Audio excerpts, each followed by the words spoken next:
The last few years have found me circling the globe, looking for good food and new perspectives.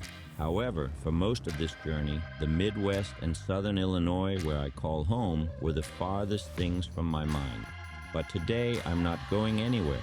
Following a trail of accolades from such places as the Beard Foundation and the New York Times, I'm staying in Illinois, but heading into the wilderness. I'm going where cutting-edge kitchens and neatly pressed chef jackets are non-existent, where the pantry for the day's mise en place is literally just the woods. Think Noma, but only for pizza and beer. A micro brewery where the beer is made from things like pine needles and mushrooms. A place that is definitely off of the beaten path. A place where the experience, the food, and the beer are all made from scratch. As a chef, I need to stay curious in order to evolve. For me, that means looking beyond a good meal to learn more about who made it and what inspires them to cook. Every great city has great food. I'm going on a journey around the world. I'm on a quest to find passionate chefs who cooks from the heart, to prove that food is love. Gotta be delicious. Food is love. Love your food. Southernmost Illinois is a Midwest anomaly. Often lumped into the same category as the rest of the state, it's far less farmland and more national forest than a lot of people realize. With deep canyons and towering limestone bluffs, the foothills of the Illinois Ozark Mountains give southernmost Illinois a magical element and great conditions for growing things like grapes, fruit trees, even hops. Here at Scratch Brewery in Ava, Illinois, they do indeed grow hops, but that's only a small part of the brewing here. The thing that sets this operation apart from others around the country is their experimentation of brewing with foraged items. Scratch was named one of the top 4 breweries for foraged beer by Outside Magazine and one of the most beautiful places to drink beer in the world by All About Beer magazine. Scratch Brewing Company focuses on farmhouse beers and styles brewed with homegrown and locally farmed and foraged ingredients. Owners Marika Josephson and Aaron Clyden set out to create beer to showcase the terroir of Southern Illinois. A word usually reserved for conversations about wine. That just shows you how seriously they take this. And for their commitment, they have been nominated for 3 James Beard Awards. The New York Times called them one of the top 22 pizza places in the United States. Their book, The Homebrewer's Almanac, has become like a Bible to those seeking more information on brewing with native plants. I'm here today to see what the hype is about, maybe learn something new and experience Scratch for myself.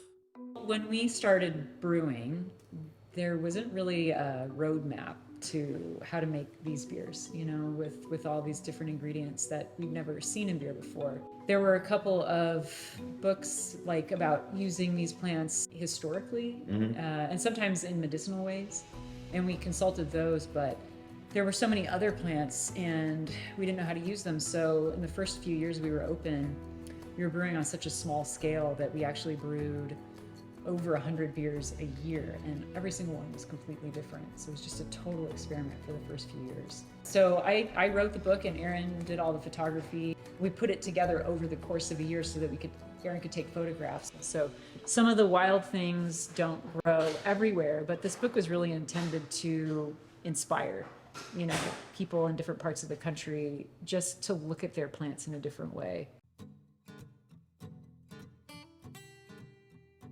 Scratch Brewery is an island, not only taking an alternative route to brewing beers, but also in choosing its location. Positioned in a rural setting in the woods and far from the nearest city, you can get lost trying to get here, but that doesn't stop the thousands of beer enthusiasts each year that make the trek out to try some of the most unique brews anywhere in the microbrew world. It's the Field of Dreams concept. If you build it, they will come. And pretty much everything on site was hand-built by Aaron and Marika, including their wood oven.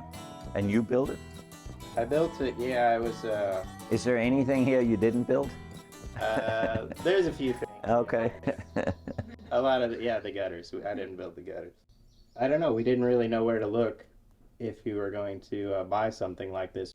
But, as an entrepreneur, I'm sure, I know and that a lot of stuff is just cost prohibitive when you start out. Exactly. And you have to find a way, and most of the time we have to do it ourselves. If you do it yourself, I think, yeah, there's just an element of hard work and pride in it, and I think that element of pride transfers into food or anything that's cooked in the oven. So What's going on in here? we'll fire it today, bake bread tomorrow, so we'll have the oven up around 500 degrees, 550 for tomorrow when we bake bread. It takes a whole day to heat it up. So this is largely modeled after like a European bread oven. A low arch in there, and then there's just so much mass, like it'll stay over 400 degrees the entire week with no fire in there. I crawled in there because I had to replace the floor bricks. We've had this thing hot for 10 years now, and yeah, I don't know if I'll be able to fit in there in another 10 years. It was pretty tight. I told Mark, I was like, hey, film me going in here, and I got stuck on the first attempt, so I had to lay some cardboard down and then... Yeah. Well, I'm happy that it was not a project you had me do today, because I definitely would not fit in there. No, it takes about 2.5 weeks for the oven to cool off enough to go in to repair it. Brewing beer and making bread, there is some similarities because we're using yeast, right? Yeah, it's all fermented products. It does kind of go hand in hand, and historically, brewers were going to the bakery and getting the yeast from there. That's amazing that it takes that long before it cools down. I read in your on your website that the word that was used, like the Southern Illinois, is very botanical. Mm-hmm. You know, I found that very interesting because I've never heard that before, and I lived here for 26 years. To find out just how botanical it is in Southern Illinois, we are off to do some foraging. There's this plant that's like a type of Japanese shiso. It's called perilla. It's really small right now, but if you crush one of those in your hands, it's really going to be aromatic. The leaves, kind of like a licoricey. No, it's really nice. Maybe we should pick some of these various things and make a pesto with them and put it on our pizza. It would, wouldn't it? This is a mayapple. This is the fruit on here, but it's not ready yet. Mm-hmm.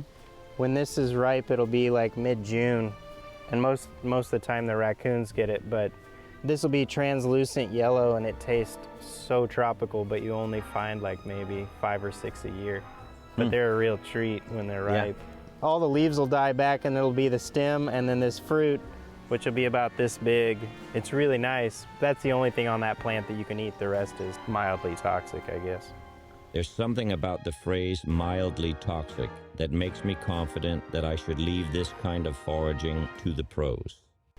Up here we have a hickory tree, a shagbark hickory. You can see the bark kind of hanging off the tree. If you take the bark, smell how aromatic it is, but this bark kind of just falls off, so it's not really endangering the tree at all. But if you toast this, you can roast it to probably, what, 350, I would say.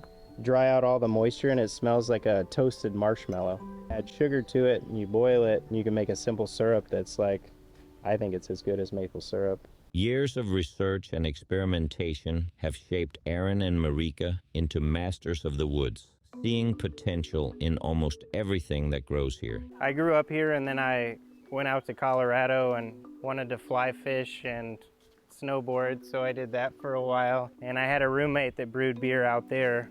I was familiar with plants growing up around so many, so I was always trying to add wild plants and different things to the beer. It was like, I view it as like a challenge. But then I moved back, I met Marika, and we both brewed beer, and we kind of made a list of what we wanted in a brewery, independent of each other. And then we both looked at each other's list later. Yeah.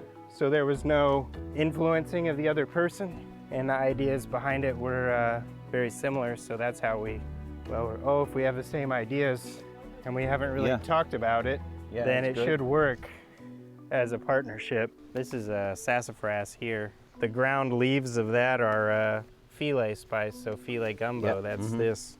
The front half of the property at Scratch is a garden/orchard/farm where they grow everything from hops and pears to cultivating wild varietals like elderberries and sassafras. Everything here is potential ingredients for beer and pizza. So out here there's a lot of plants that we use as well. We've got several apple trees here. These are the hops. These are the figs starting to come up here, but the leaf is so coconut-like and just cinnamon and vanilla, and that flavor translates into beer really well. There's a lot of beets in there. Okay. You make beet beer too? Yeah, it's really good. Man, I can only imagine how beautiful that color is. I love, that's my favorite vegetable, beets. So do you use the beets also for food here? Yeah, we'll roast them in the oven. I think you should invite me over as a pop-up chef when you have the beets. Yeah, that'd Let be me fun. know. No, that would be great. Yeah. Yeah. Back at the brewery, Marika is taking me upstairs to see the Serpent Room, where guests are treated to an explosion of art, mythological creatures, and bright colors that sharply contrast the rustic feel of the rest of the brewery. This is very interesting. Yeah. We've always thought of our brewery as a place that we can support everybody in our community, whether it's farmers or local artists and stuff. So we have some ceramicists that make us steins in October for Oktoberfest, local people who are printing shirts and posters, and Brett, who we supported for many years, doing art for us in this room. And we had a really good friend who makes some really interesting art, who was living in Murfreesboro, and we just said, do whatever you want to do. Go crazy. And this is what he came up with. From milling their own corn to make bread, to using the same yeast to make their beer, the beer and the food here at Scratch are interconnected, symbiotic almost, and yet their approach to brewing is anything but conventional. When I moved out to Southern Illinois about 15 years ago, there was no craft beer here at all. My first thought was, well, I can't get the beer I want. I guess I just have to make it. Yeah. We just started this up on a shoestring budget as home brewers. So this is actually the very first fermentation space that we had, and we brewed right there in our kitchen right next to where Aaron is mixing up the pizza dough. So yesterday we brewed a beer that we split into these two fermenters, so one batch into these two fermenters. Okay. We actually pitched our sourdough culture into these fermenters, so they are bubbling away with that very same yeast and flour and water culture that Aaron's mixing up for bread. We just take a bucket, looks identical to what he was just mixing up, and we pour it into the top of this fermenter once the beer is inside. But that's not normal No, to it's do not it like normal. that, right? Nothing about that is normal. Yeah. Yeah, in fact, when we tell other brewers that we do that, this look of just shock comes over their face, because when you buy commercial yeast, it comes in antiseptic containers, because the last thing that you want is to be putting bacteria into your beer. And a sourdough culture, a healthy one, has lactobacillus and Saccharomyces. So it is a culture imbalance of bacteria and yeast. We all need food to survive. Food is nourishment. Food is familiar. But what happens when you don't know when or where your next meal is coming from? Last year, over 49 million people received help from Feeding America's 200 partner food banks, sourcing and distributing healthy, nutritious food. We all need food to survive, but also to thrive. To find your nearest food bank and help make a difference, visit feedingamerica.org, because above all, After a tour of the place, I have to admit I've worked up quite a thirst. It's finally time to have some beer, but don't expect to find any generic grain beers at this bar. It's a saison, so it's fermented with the sourdough yeast. Mm-hmm. And it uses all the hops that we grow in there, so it's going to be really dry, pretty highly carbonated. I'll say That's good. nice and refreshing. Yeah, I like that. Am I the only one drinking? I've got some over here. Okay. Well, when I start singing, I want you to chime in. If I know the song, right? We have a song in Denmark and it's called Øl er Gud, meaning beer is good. God. Or beer is God. Mm. The elderberry one? Yeah. That's great. And this last one is the one with all the herbs and stuff. Bergamot, that bee balm. There's cedar in here too, so you really smell like there's That a is little bit of like amazing. a musty, like kind of Christmas tree like. Yeah. So Totally Christmas tree. Yeah. I get that. Wow. This is very, very interesting. I love this one just because traditionally that's what I would drink. Yeah. But this is so interesting, the flavors. And I think the elderberry comes through here. But this one right here is really, really... It's got a little bit of everything in It's got a little bit of everything, and like we talked about, botanical. the nose on that is just a botanical bomb. Yeah. And it's such an interesting flavor. And a lot of So these, like if I would bring people here now, I would say, no, forget this one. Not that it's not good, yeah. but this thing here is That's so interesting. unique, Yeah, right? yeah. Mm-hmm. And you know, it would go really well with herring. Yeah, it Yeah. would. That's what we're gonna do. We're gonna create a little herring dish around this one here. Maybe we get the oven at the right temperature and smoke some fish in there. Yeah, no, I like it. I like it. You know, it's almost like a beer gumbo. You know, Yeah. There's so many different things in you there. You know what I mean? Yeah. This brings out the same feeling for me. It's like this is like there's so much in here, but it's all good. Yeah, I think it's that's the fun part about beer is that you can infinite number of ways you can add plants, and we've probably brewed a couple thousand batches, so we change. I guess the science comes into play because from one batch to the next we may change one thing, and that's always to learn about what we could do next time.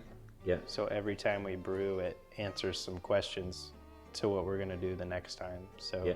And we're not changing so much that we couldn't go back if it didn't really work. Not being so like pigeonholed into one idea, we've been able to kind of see off to the sides and then bring in certain things. And I think the beer it's gotten a lot more interesting, and I think it's gotten a lot better over 10 years. This is a wow moment, right? You arrive now. You really got that whole concept under control. Very, very interesting. And from a chef's perspective, I mean, all I'm thinking about, wow, this would be great with this food. This beer would be great with this food. Talk about thinking outside of the bottle. The varieties of different beer that they've pulled off here at Scratch is mind-boggling. It demonstrates that we haven't even broken the surface of what is possible to cook with from Mother Nature's bounty. But between sipping sassafras brew and beer made with dead leaves, I couldn't help but notice the mural behind the bar. The Piasaw bird is a figure in Native American culture here in the Midwest, an image first described by early French missionary and explorer Jacques Marquette as he navigated down the Mississippi River near Alton, Illinois in 1673. This is the Piasaw bird, so it's the Mississippian Indians' monster of the Mississippi. When I was a little kid, we would drive by the rendition of this monster along the river, but I always thought it was so neat that we have this mythological monster that is from this area, you know. I think I read where there was one maybe on Fountain Bluff and then also one near St. Charles, Missouri. Okay. So maybe those were all like warnings or a symbol that you were coming into that region or whatever. But this is really cool. It's a good looking monster. So Yeah, it is. Outside, the oven has heated up, and in the kitchen, Marika is prepping some pizza dough for the spread she is making for lunch. But these aren't your typical varieties of pizza. You ever get that dough stuck in there in the oven? Oh, yeah. And it creates a fire? Yeah. That's about the pizza maker's worst nightmare, right? Yeah, pretty much. It's finally time to see the oven in action and find out what makes this some of the best pizza in the U.S. So we've got a few of the things that we harvested out when we were taking a walk through the woods. This is the Virginia mountain mint here. Yeah. This is the common dittany, or we call it wild oregano around here. We have some dried spice bush berries that I ground up and just sprinkled on top. It's kind of got like a allspice peppercorn flavor. And then this is Chev from Beachy Farms here, just like an olive oil garlic spread underneath. So like years ago, this would be a hillbilly pizza, right? Right. But today it's very sophisticated. Very sophisticated Isn't that pizza, interesting that's how right. times have Things changed? changed, exactly. The hillbillies ate pretty well, I think. Yeah, I think they did. It took like about 90 seconds to 2 minutes-ish, depending on how hot the oven is. So you didn't know you were going to be a pizza maker too. I did not, no. But I can tell you're a pro at that. Yep, turned a few pizzas in here. So once in a while when people don't show up, they still call you in and say, well, you were making the pizzas Oh, today? yeah.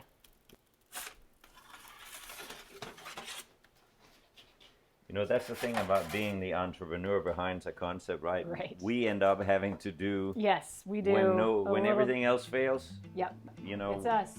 The beer and pizza is really a glorious combination, Isn't right? it? That's Yeah. why everybody does it. So you sell a lot of these pizzas here, I take it, right? Yeah, I mean, on a busy weekend, we might sell about 100 pizzas for the whole weekend. When we first opened, we don't get this anymore, but like the first year that we opened, and people heard we were doing pizzas, we would get these phone calls or we would get like angry messages from people being like, I heard you had pizza and I came out there and you didn't have pineapple and ham and you didn't have meat lovers, like what do you expect we're ranking out here, We don't grow any pineapple here on the farm. That's why we don't have it on That's there, right? 100% correct. But that might be the one where we could have those May apples on. Yeah, exactly. Yeah, Yeah, mayapple and ham. yeah. We just don't have enough yet. But Right. you gotta call me when you get the May apples, and then we'll do That would be amazing. a cold Hawaii pizza, which Yes, cold is- Hawaii and Utland. But if we made a cold Hawaii pizza like that with the May apples on, you and I would be the only We'd be the people only that would people. understand Yeah. it. Pizza and beer is really glorious. This particular batch of pizzas is so inventive because everything here is gathered in Southern Illinois. And now we're going to go out and try the pizza, and we're going to try the beer that has some of the same ingredients that the pizza has. And the dough is part of the beer. I mean, this is so interesting. So interesting. It's finally time to sit down and try the pizza. Please dig in and cheers. Skål. Skål. Tack. Skål. This is like a Saison style of beer, Belgian style farmhouse beer, super effervescent, really light, easy drinking. This is really good stuff. Do you think a lot at all about the pairings with your food and Definitely, beer? and we've always really intentionally made our beer food friendly. That's exactly what it is. It makes your head spin when you get all that flavor. That's why we got to do a pop-up with you. Yeah, I'd love to. Yeah. The pizza and the beer are a marriage made in taste bud heaven, but somehow it feels even deeper than that. Pizza and beer are such a comforting duo. Maybe, quite possibly, the perfect pairing. I mean, but you really couldn't do this concept in a big city or an urban area. Yeah. You have to sit right here in the middle of a forest, right? Right. I'm sure your day's always something unique. Right. And it's something new every day, and that's what makes it great. And that's what we wanted to try to preserve here, was that we would be able to walk in every day and feel like we were happy, Yeah. brewing what we wanted to brew. Not that we felt like we had to just churn out the next flagship beer because it was in demand, but that we could, a lot of times we just come in, mash in, and then say, well, what are we brewing today? Like, what are we putting in this beer? We'll just walk out into the woods and pick something that's in season, bring it back and put it in the boil. That's what makes it fun to come into work. We've lived in parallel universes, kind of, but it's been really great to get to know both of you. Skull. Go! Making good on their promise to call me when the beets were ready, Aaron and Marika have invited me to be the guest chef for harvest dinner at the brewery. This gives me the chance to try my hand at cooking in their wood oven. Escargot, I thought that would be something that would be so interesting to serve here because we are out in the middle of the forest, and these tiny little slugs, they're delicious. Aaron gave me a bunch of herbs that he had harvested from the property, and I made this herb garlic butter, and that's basically what's on top of here. And I'm going to use that oven too, so we're going to put that in. We'll see what happens. All chefs likes to play with fire, and this is fun. Tonight's menu is comprised of things from the garden here at Scratch, with a special emphasis on beets. To help me out, I have invited my Ukrainian friend Anna to prepare her version of a Ukrainian borscht made from fresh beets. It has a beautiful red color and pairs nicely with Scratch's beet beer. This is the famous borscht, which is a red beet soup that Anna has made. That's her claim to fame. I already tasted it. I don't know why she claimed that fame, because it is really, really good. It is. I'll take the fame. It's super tasty. Whenever you go in Ukraine, they will have it on the menu always. Every house everywhere. They know how to do it. I do it better. But anyway, we always take a little spoon of sour cream, just a little bit of sour cream. You just mix it. This borscht is a great way to utilize the beets from the garden here at Scratch. This is the Southern Illinois passion fruit. It's referred to as that, but it's actually maypop. I'd never heard of it. I was very excited when I tasted it and realized how great and unique it is, and it looks just like passion fruit. This has been a cool opportunity and a nice way to wrap things up.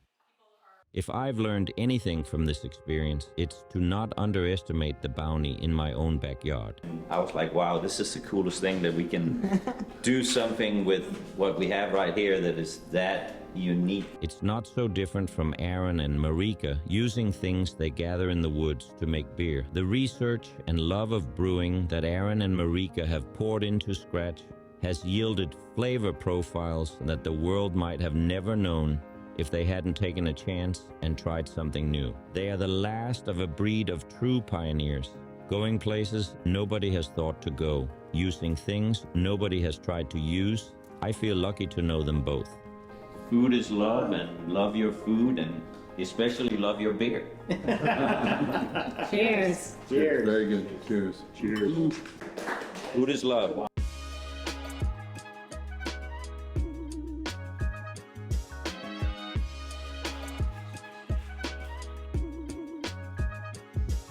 How do you become the top online seafood company in the United States? You earn it. We are the only company that catches, processes, and directly sells seafood right to our customers. We have a 4.9 Google rating with over 800 reviews and the highest customer satisfaction. To have the best seafood delivered right to your door, order from the original, WildAlaskaSalmonandSeafood.com. Look for my face on the logo to ensure you're getting the best. Now you know the guy that caught your dinner. Okay, gumbo it is. What if there was a way to feed the hungry and at the same time give them dignity? The answer is this simple token. We developed the currency at Caring to act as a form of payment for participating restaurants and food trucks, and is a key to providing a warm, dignified meal to those who need it most. You want to try something new? Donations fuel the currency. Now helping feed others has never been easier. Either as a participating restaurant, food truck operator, or as someone who wants to pay it forward by donating. Please visit currencyofcaring.com because food really is love.